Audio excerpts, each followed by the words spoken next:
Tapos tinira na naman mga tulongges. Nasira. Good news mga batang Maynila. Yung dating tambakan ng mga basura at nagsusunog ng mga tanso, eto, papagandahin na siya. Dati naayos na kasi to pero ang nangyari kasi tinambakan. Pero ngayon gumawa na silang solusyon, naglagay na sila ng mga nagbabantay dito at higit sa lahat lalagay na rin ng bakuran para hindi na matapunan ng basura. So ito yung Center Island sa Arten, Manila na matagal ng problema at talaga ngayon na-action na. So ang binabantayan nyo ngayon dito ma'am, yung mga basura? Opo. Yan yung pinabantayan namin yung basura dito. Kailangan manatiling malinis po na walang magpatapon kasi yung harap po nito, pag hindi mo siya babantayan, talagang magkakalat sila. So itong Center Island ma'am, ginagawa nilang tambakan ng basura to? Oh, yes po. Ang ginagawa po namin, talagang binabantayan namin ng simula 6 hanggang 5. Kaya 5 pala, p.m. Kaya pala gabi ma'am, marami daw nagtatapon ng basura dito? Yes po, marami po talagang magtatapon dito kasi sa sobrang tigas ng mga ulo ng taga-Roma. Tapos ito ma'am, ilang beses nang inayos to, di ba? Kakalagay lang natin ng mga halaman dito, no? Yun nga po, hindi nakita ko nung nakaraan. Oo. Nahuli. Kaya ang ginawa ko, naghahabulan kami. Ito yung gamit ko. Ito, may dala si ma'am ka. Opo, ito yung siraulo. Yung siraulo ang nagbunot. Kaya ito, ginagawa ko, hinabol ko. Muntik na nga ako mapahamak doon sa hinabol kong Paano naman ma'am, kapag mahuli sila, may kwan ba? Bali, inaanuhan po namin ni Chairman, ng 6 months. May kwan dito, may Opo. parusa. Parusa nila 6 months. Pag nahuli sila nagtatapon ng basura, 6 months po silang, may parusa po silang 6 months. Okay. So ngayon ma'am, yung bantay niya dito, anong oras? Silang shifting? Ang bantay po namin dito is 7:30 to 7:30 to 6. 7:30 a.m. hanggang 6 p.m. Yes po. Pero 6 p.m. hanggang kinamagan, wala na. Pa 6 p.m. mayroon na naman. Yung panggabi na naman pong Panggabi tanod. na naman. Opo. So, ilang kayo dito ma'am? Ilan nakapwesto? Dito lang pa din sa Ay, kapila? baling sa dulo, ako. sa Tapos dulo. may tanod din yung may edad dyan sa may kasunod dito. Sa Center Island po, marami pong bantay. Marami din. Oo. Sige. So guys, so nakita nyo naman dito, talagang binabantayan na. Ang huli kasi dito, bagong lagay ito mga halaman. Tapos tinira na naman mga tulongges. Nasira.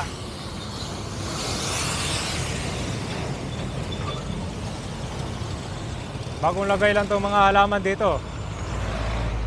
Nung huli kasi tambak talaga yung basura dito. Ito yung habilin ni Yorme na huwag magtapon dito ng basura sa Center Island. Diyan na lang doon sa bangketa kasi dadaan naman yung mga truck dyan araw-araw. Problema, hindi sila nakakahintay. Tapon agad.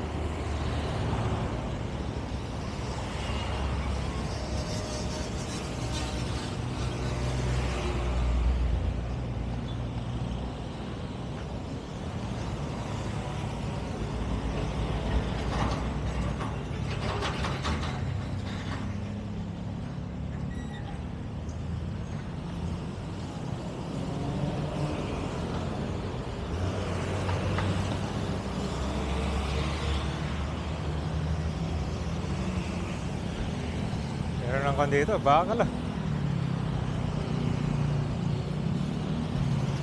Itong Center Island. Kasi matagal na itong problema itong Center Island talagang tapunan ng basura.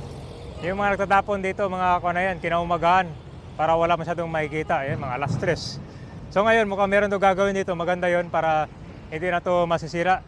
Tignan mo itong halaman na ito. Ilang beses na nilagyan yan. Bagong lagay lang yan, tapos masisira naman. So namin, Tosgas. Sana maayos itong Center Island kasi matagal na problema ito. Meron na pala ganyan kabayan para hindi na magtatapon dyan ng basura. Kaya nilagyan siya ng bakal.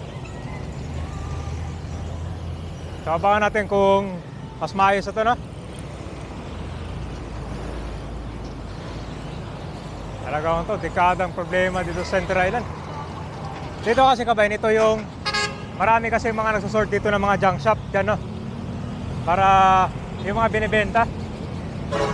Meron din mga akit gang dito, yung mga pag dumating na garbage truck dyan, akitan nila yung truck, tapos kukunin nila yung pwedeng ibenta. Ang problema yung mga sobra ng basura, dito lang iniiwan sa Center Island.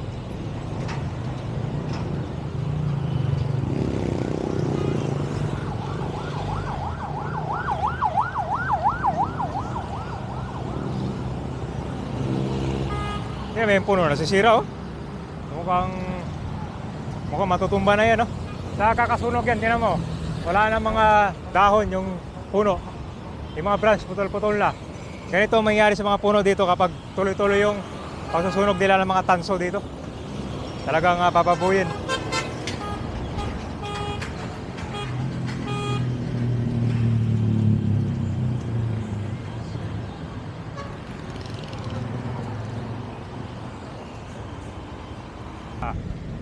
Ayun, no? Hindi na makaubra yung mga talongges dito dahil binakuran na oh. Yan oh.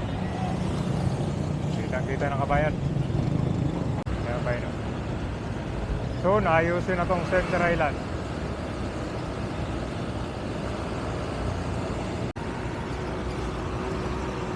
Dito oh.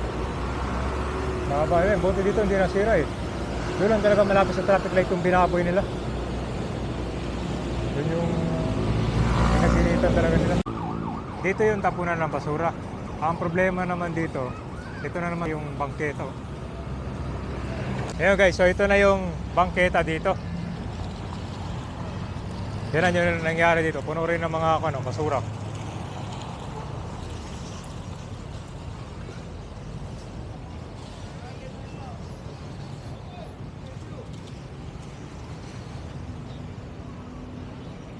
Dapat dito yung tapunan ng basura guys, di ba?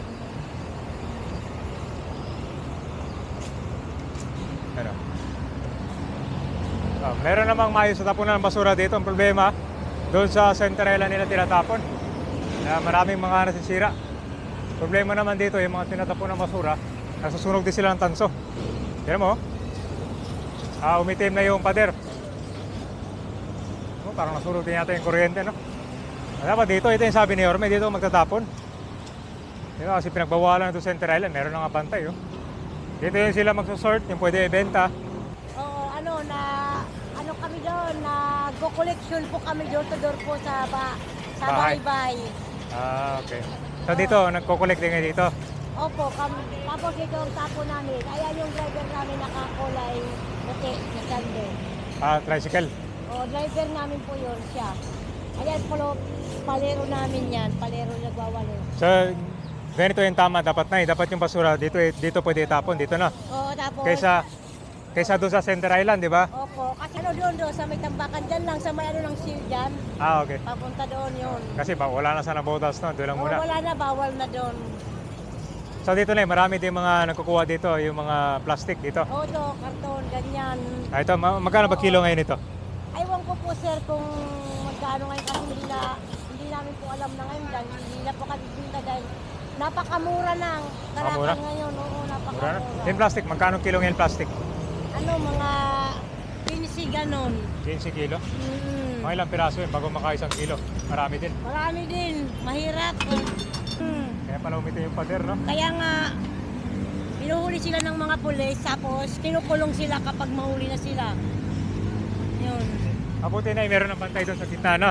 Opo. Meron na, bawal na magtapon Center Island doon, no? Oh, hindi na pwede doon. Bawal na, okay. Dito dadaan? Mm. Masisira din pala to, no? Doon, mayroon na po tulay doon. Okay. Tapos dito rin sa mayroon ng katuparan, mayroon na rin. Meron na rin, okay. Oo.